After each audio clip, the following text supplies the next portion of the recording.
Olá, tudo bem? Eu sou o professor Joelson, tá? Eu sou bacharel em filosofia, possuo licenciatura em História, Geografia e Pedagogia. E hoje nós vamos conversar um pouco acerca da sucessão dos apóstolos na Igreja Católica, que é a única igreja que possui sucessão apostólica, certo?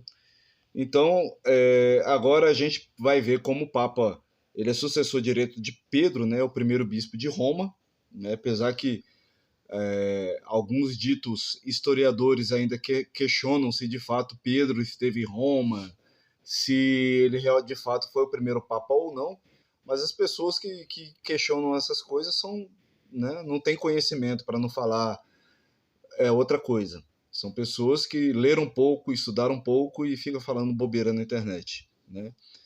Então a gente vai analisar um pouco as Sagradas Escrituras e a gente vai perceber que lá não só a investidura de Pedro, não houve somente a investidura de Pedro como primeiro papa, como apóstolo, né?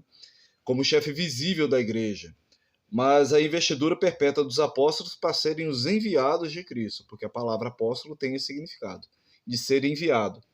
Quando a gente vê lá em Mateus, capítulo 28, versículo 20, é dito assim: É-me dado todo o poder no céu e na terra, e depois ensinai a todos os povos, e eis que estou convosco todos os dias até a consumação do mundo. Então, como entender esse versículo? O que quer dizer isso? Primeira coisa, Cristo ele tem todo o poder, é a primeira parte. Segundo, Cristo transmite esse poder. Terceiro, a quem ele transmite esse poder? Aos apóstolos. Quarto, até quando? Até a consumação do mundo. Ora, se Cristo ele transmitiu esse poder unicamente aos apóstolos presentes, será que foi isso? Acredito que não. Porque não pode ser que Cristo ele sabia que os apóstolos um dia eles viriam a morrer, porque eles são humanos, né? Como todos os homens morrem um dia. Então ele disse: Eu estarei convosco todos os dias até a consumação do mundo. Se ele promete estar com os apóstolos, mesmo sabendo que um dia eles irão morrer até o fim do mundo, é claro que ele não está se dirigindo aos apóstolos diretamente, mas também está se dirigindo aos seus sucessores no futuro, né, como pessoas físicas. Então ele não está se dirigindo aos apóstolos fisicamente, a Pedro, né, como ele não colocou somente Pedro enquanto pessoa, né, como corpo, como pedra visível da igreja, mas Pedro como corpo moral. Então Pedro e todos os seus sucessores, né? Então hoje o Papa Francisco, se eu não me engano, eu acho que é o 266º Papa, ele tem a mesma autoridade que Pedro, né? Porque a gente já teve aí 265 ou 266 papas até no momento. Então, esse poder atribuído aos apóstolos, ele deve e está se perpetuando no tempo, né? E hão de durar até o final dos tempos.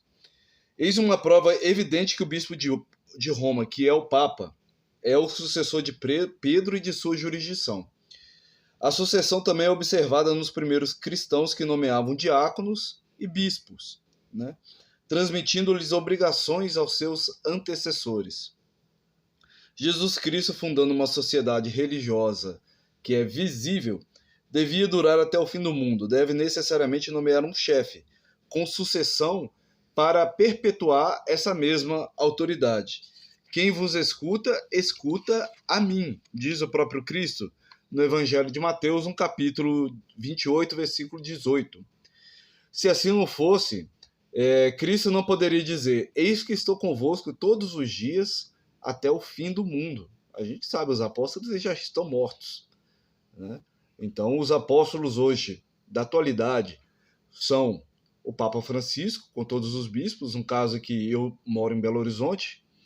Então, o meu arcebispo, que é o Dom Valmor de Oliveira Azevedo, ele também ele é um sucessor direto dos apóstolos. Por quê? Se eu for chegar perto do Dom Valmor e perguntar qual foi o bispo que ordenou o senhor padre, né, aquela coisa toda, aí ele vai falar, olha, foi o bispo fulano de tal.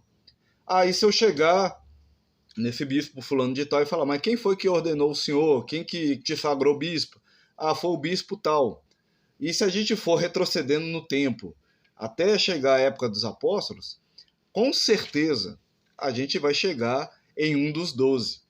Em algum momento na história, algum momento não, lá no primeiro século, né, quando os apóstolos eles começaram a sua caminhada como igreja, eles já deixaram esse poder. E hoje o poder está na mão dos bispos, na mão do Papa, que também é um bispo, ele é o bispo de Roma, né? E é sucessor direto dos apóstolos. Para mais dúvidas, perguntas, pode fazer aí, curta aí nos comentários, compartilhe esse vídeo. Até mais.